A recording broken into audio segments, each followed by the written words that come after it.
ఆంధ్రప్రదేశ్లో ఉన్న muscular dystrophy కోసం ఏర్పాటు చేసిన ఈ సంస్థలో ఎన్నో ప్రాబ్లమ్స్ చూసాము. అంటే ఎంతోమంది రేర్ డిసీజెస్ పేషెంట్స్ కాల్స్ చేసి మాది సిపి అని, లేకపోతే హిమోఫీలియా అని, చాలామంది తలసీమియా అని, ఏఆర్డిఓ అనగానే ఇక్కడ ఏదో ఉంది, సపోర్ట్ వస్తుంది అనే ఒక ఉద్దేశంతో అందరూ మా దగ్గరకు వచ్చి ఆ విషయాన్ని తెలియజేస్తుంటే ఒక్కొక్క స్టోరీ ఒక్కొక్క పెయిన్ఫుల్ అనమాట.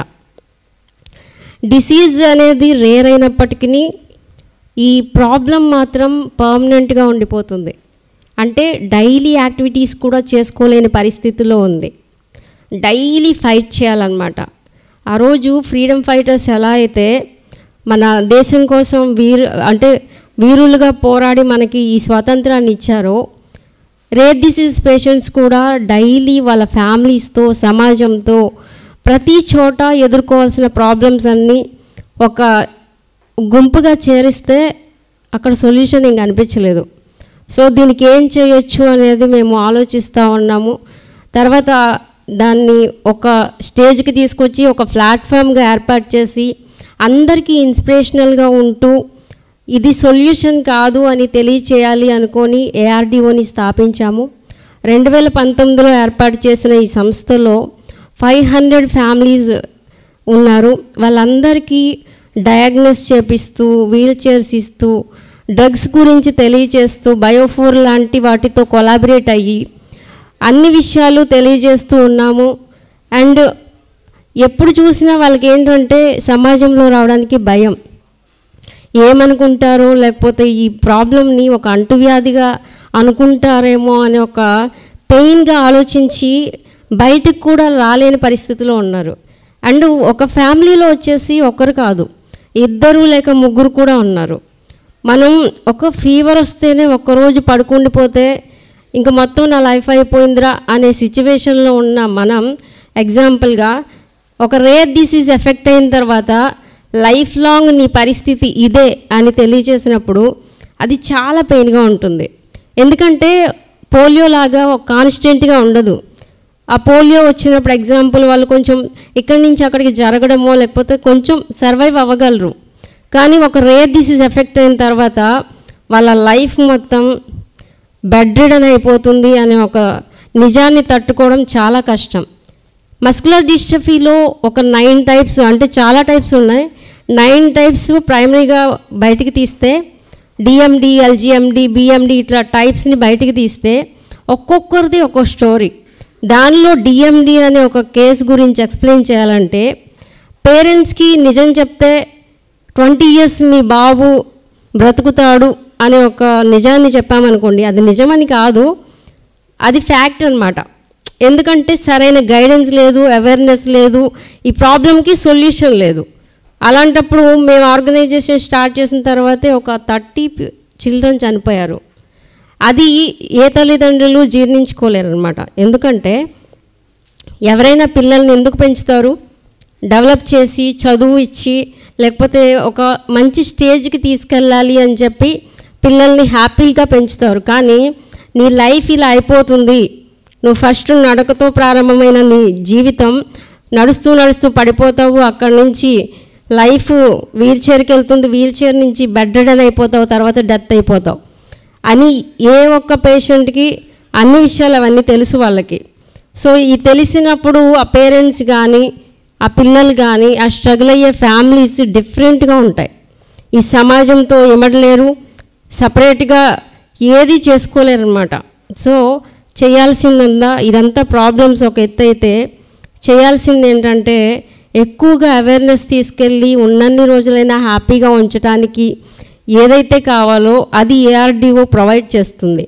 అంటే చిల్డ్రన్కి ఎడ్యుకేషన్ ఇస్తుంది, జూమ్లో డైలీ సెషన్స్ ఇస్తూ, అంటే పెన్షన్ పెంచే ప్రయత్నం చేస్తుంది. ఈ డ్రగ్స్ రిలేటెడ్ డాక్టర్స్తో కొలాబరేట్ అయ్యి వాళ్ళతో డిస్కస్ చేస్తూ జూమ్లోకి వాళ్ళని తీసుకొచ్చి ఇంతవరకు వచ్చింది అని చెప్పి ఇన్ఫర్మేషన్ గ్యాదర్ చేసి అందరికీ ప్రొవైడ్ చేస్తున్నాము. అంటే ఎందుకు ఇదంతా అంటే కనీసం ఎవరి ప్రాబ్లం వాళ్ళకు కూడా తెలియదు. ఇక్కడ ఏపీలో మేము చూసినప్పుడు బిలో పోవర్టీ లైన్లో ఉన్న వీళ్ళకి డిసీజ్ మీదే అవగాహన లేకపోతే ఎలా వాళ్ళకి సర్వైవ్ అవ్వగలరు? సో మన దేశం ఈరోజు పోలియో రహిత దేశంగా ఉంది. ఎందుకంటే దాని మీద ఒక వ్యాక్సిన్ వచ్చింది కాబట్టి.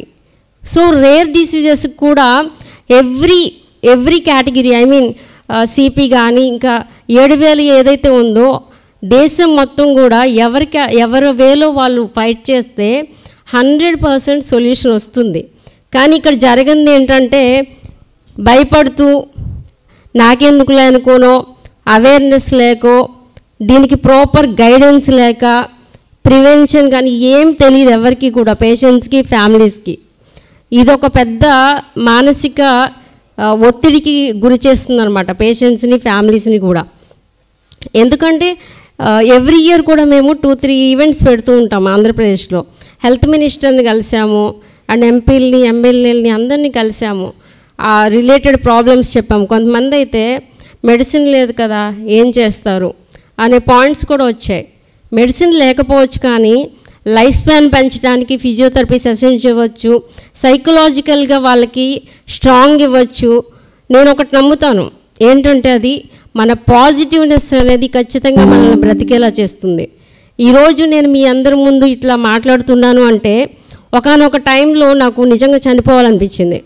అందరితో పాటు ఆడుకోలేము, అందరితో పాటు ఏం చేసుకోలేము, ఎడ్యుకేషన్ ఆగిపోతుంది, ఎందుకు ఈ లైఫ్ అన్న స్టేజ్లో నాకంటే సివియర్గా ఉన్న డిఎండి పిల్లలు కానీ ఇంకా సివియర్గా ఉన్న బెడ్ రిడన్ పేషెంట్స్ని కానీ చూసినప్పుడు లేదు ఇది సొల్యూషన్ కాదు, బ్రతకాలి, బ్రతికించాలి, అవేర్నెస్ కలిగించాలి, పుట్టడం చనిపోవడం కాదు, దీనికి ఒక సొల్యూషన్ తీసుకురావాలి అనే ఒక కాన్సెప్ట్ని ఏర్పాటు చేసుకొని అమరావతి రేర్ డిసీజెస్ ఆర్గనైజేషన్ అనే దాన్ని స్థాపించాము. ఈరోజు అమరావతి రేర్ డిసీజ్ ఆర్గనైజేషన్లో ఫిజియోథెరపిస్టులు, న్యూరాలజిస్టులు, team members and patients, families, sufferers అందరూ కూడా ఇంక్లూడ్ అయ్యి మాతో కలిసి నడుస్తున్నారు. అండ్ మా గవర్నమెంట్ కూడా చాలా సపోర్ట్ చేస్తుంది. రీసెంట్గా ఏ స్టేట్లో లేని విధంగా 15,000 పెన్షన్ ఇచ్చింది. నేను ఎక్స్ప్లెయిన్ చేసేది నాట్ ఓన్లీ పెన్షన్ కోసం కాదు, ఉన్నన్ని రోజులు నీడ్స్ తీరాలి కాబట్టి ఆ మెడిసిన్ వచ్చే వరకు ఏదైతే కావాలో ఒక మస్కులర్ డిస్ట్రఫీ పేషెంట్కైనా ఒక రేర్ డిసీజ్ పేషెంట్కైనా అది ప్రొవైడ్ అయినప్పుడు ఏమవుతుందంటే కొండంత ధైర్యం వస్తుంది అనమాట. అంటే ఒక ఫ్యామిలీ సఫర్ అవుతుంది, నెక్స్ట్ ఏం చేయాలి, నీకు నేనున్నాను అనే ఒక ధైర్యం కావాలి ఆ ఫ్యామిలీకి. కానీ ఇక్కడ ఏం జరుగుతుందంటే అవేర్నెస్ లేక ప్రాబ్లమ్స్లో పడిపోయి నాకు ఇంతే నా లైఫ్ అనే ఒక సిచ్యువేషన్ క్రియేట్ అయ్యి జీవితం మొత్తం అదే ఆలోచించుకుంటూ బాధపడుతూ ఇట్లాంటి సిచ్యువేషన్ ఉంది. కాబట్టి నేను కోరుకునేది గవర్నమెంట్ని కానీ స్టేట్ వైజ్గా కానీ ఇండియన్ లెవెల్లో కానీ ఒకటే, అదేంటంటే జెనెటిక్ టెస్ట్ అనేది ప్రతి గవర్నమెంట్ హాస్పిటల్లోనూ అవైలబుల్గా ఉండాలి. ఎక్కడికి వెళ్ళి వెతుక్కోవాల్సిన అవసరం రాకూడదు. ఎగ్జాంపుల్ మా ఆంధ్రప్రదేశ్లో ఉన్న ప్రజలు జెనెటిక్ టెస్ట్ గురించి మాట్లాడినప్పుడు హైదరాబాద్ నిమ్స్ అని, బెంగళూరు నిమ్హాన్స్ అని మేము చెప్పాల్సి వస్తుంది. ప్రాపర్గా ఒక వే రావాలి. ఎప్పుడైతే పేరెంట్ కన్సీవ్ అయిందో అక్కడి నుంచి 3rd మంత్ బేబీ దగ్గర నుంచి జెనెటికల్ ప్రాబ్లం ఉంది అని తెలిసే వాళ్ళు ఒక గైడెన్స్ ఇవ్వాలి, పేరెంటింగ్ గైడెన్స్ అంటారన్నమాట. దీని దగ్గర నుంచి వాళ్ళకి చేసినప్పుడు దాన్ని మనం ఆపచ్చు.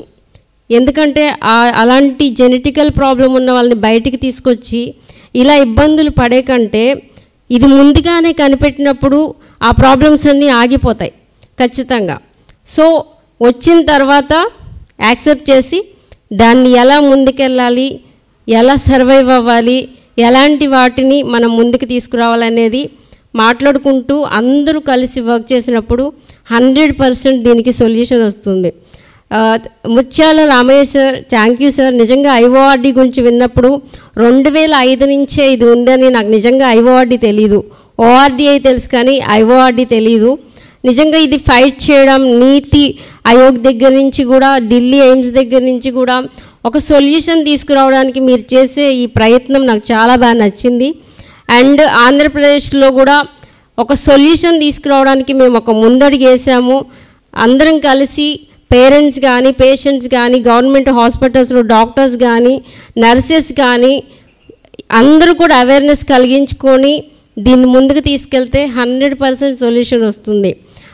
ఎగ్జాంపుల్, 1వ తరగతి చదివిన తర్వాత 2nd క్లాస్కి వెళ్ళడానికి ఆ బాబు 1st క్లాస్ పాస్ అయి ఉండాలి అనేది మస్ట్ అండ్ షుడ్గా ఎట్లా పెట్టారో ఖచ్చితంగా రేర్ డిసీజెస్ మీద కూడా ఒక లెసన్ లాగా అందరికీ అలవాటు చేస్తే నాకెందుకులే నా ఫ్యామిలీ కాదు కదా అనేది రాకుండా ప్రతి ఒక్కరికి అవేర్నెస్ వెళ్తుందనేది నా ఉద్దేశం. ఎందుకంటే ఈ పెయిన్ఫుల్గా ఉన్న ఫ్యామిలీగా ఉన్నాం కాబట్టే ఇది చెప్పగలుగుతున్నాము. ఈ అవకాశం ఇచ్చినందుకు thank you so much sir. Thank you one and all.